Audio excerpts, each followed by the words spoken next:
Hello, this is Christy Strickler for Get It Scrapped.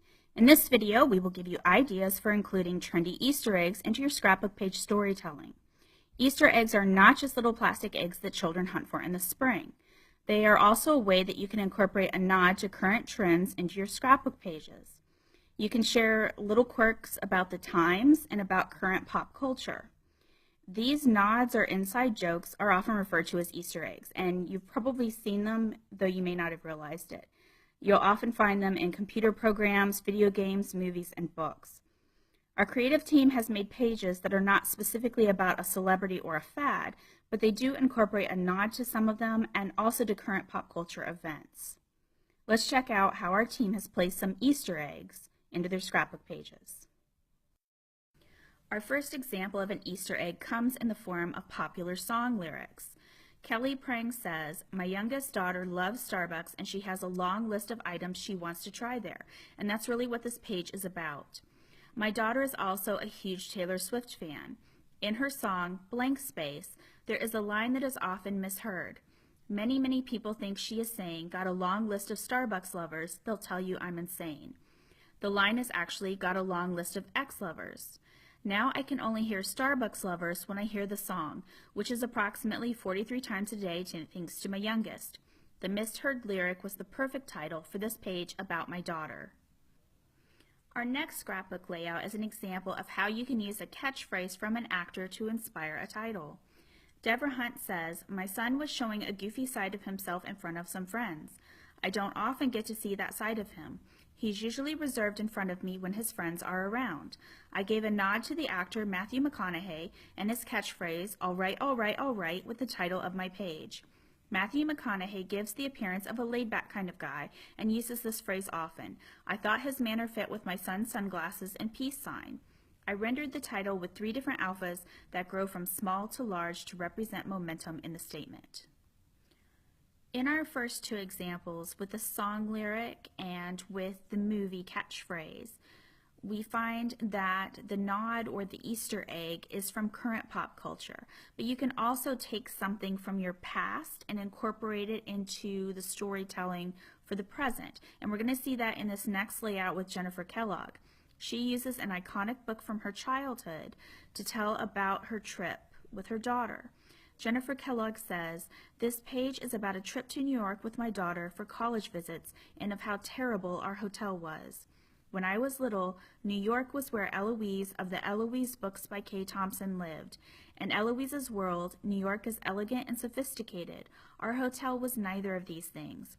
I placed a small image of the Eloise book cover on the page and used colors pulled from the book jacket. This page brings together my memories from reading the book with our experiences at the hotel.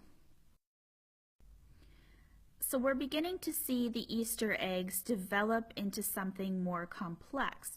They can be as simple as you want them to be, inspiring something like the title or part of your story, or they can actually influence the page design. We saw that on the previous layout in which Jennifer used colors from the book she was inspired by to create her layout. This next layout takes it even a step further.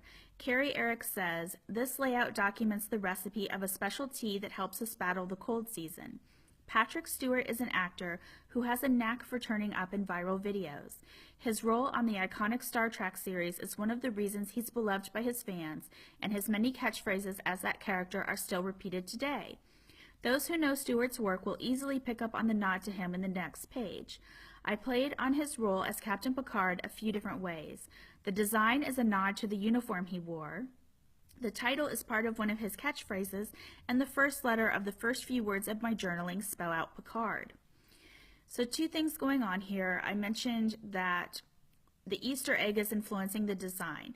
So she chose the uniform that Captain Picard wore. If you're inspired by an actor, you can choose some of the clothing that they wore from a movie or from their own personal style. If you're inspired by a book or a movie or even a music album, you can take colors or motifs from those things and put them into your layout. Also, very important, you can have more than one Easter egg. There's no design rules when it comes to Easter eggs. You can have one or you can have as many as you can fit in there. Our last layout shows how you can be inspired by popular games from a specific time period to create Easter eggs for your layout. This particular layout focuses on a video game. However, you could also use board games. Amy Kingsford says, "This page is about celebrating my son's progress in school and how proud we are of his hard work. I blended together a picture of my son with a fun brain graphic, which was originally meant as a more serious design choice, but I couldn't help but think of the game Plants vs. Zombies every time I thought of the word brains. So I gave a little nod to the popular game by bringing in a blended screen capture, a variety of plant embellishments, and of course our little zombie friend peeking in from the right. I also added a special little joke just for my son in the journaling." That's something you want to note. Easter eggs don't necessarily have to be a pop culture reference that everyone's going to get.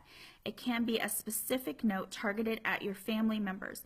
And the great thing about an Easter egg is that it can inspire their memory. It'll sort of jog their memory so that they can get a more in-depth feeling about the scrapbook layout that they're viewing. Now, on the previous layout by Amy, I mentioned a video game from a specific time period. I want to clarify that just a little bit as you're looking at all of these pages. Whatever the pop cultural reference is doesn't necessarily have to be current. So if you're doing a layout, say for your grandmother, and it comes from the 1940s, you can use pop culture references from that time period. If you have a person that you want to create a layout for or about, you can even interview them and find out what their favorite things were growing up. Favorite books, favorite movies, favorite poetry, favorite music, and incorporate those things as Easter eggs hidden within that page about them. What I also want you to remember is that not every viewer has to understand that there is an Easter egg on the page. It's very likely that they're going to view your scrapbook layout and they're going to enjoy it for what it is. It's a beautiful scrapbook page. What you need to think of the Easter egg as is that it's a bonus. It's an added bonus if the person understands the reference and it adds a little more meaning to the layout, but otherwise your layout is going to be fine just as it is. It's going to be a beautiful and wonderful scrapbook page for you to share. These scrapbook layouts originally appeared in a blog article for Get It Scrapped. You'll find a link to that in the notes for this video. For more inspiration, please visit getitscrapped.com/blog.